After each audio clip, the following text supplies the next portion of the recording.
British Prime Minister Theresa May has at last delivered a speech outlining the UK government's plans for Brexit. As the country prepares to disentangle itself from the European Union, Mrs May said it would try to avoid a disruptive cliff edge and that she envisaged a mutually beneficial deal for all involved. Britain is an open and tolerant country. We will always want immigration, especially high-skilled immigration. We will always want immigration from Europe, and we will always welcome individual migrants as friends. But the message from the public before and during the referendum campaign was clear.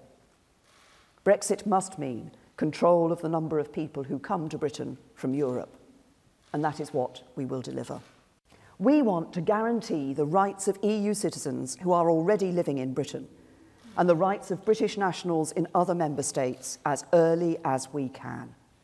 I can confirm today that the government will put the final deal that is agreed between the UK and the EU to a vote in both Houses of Parliament before it comes into force.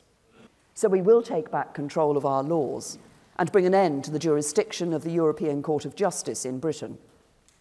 Now, I want Britain to be able to negotiate its own trade agreements, but I also want tariff-free trade with Europe and cross-border trade there to be as frictionless as possible.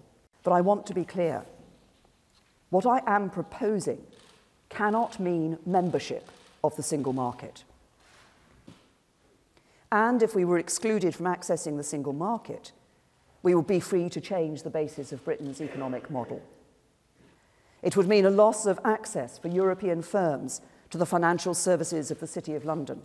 We would still be free to strike trade deals across the world, and we would have the freedom to set the competitive tax rates and embrace the policies that would attract the world's best companies and biggest investors to Britain.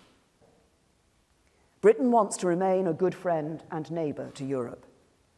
Yet I know there are some voices calling for a punitive deal that punishes Britain and discourages other countries from taking the same path.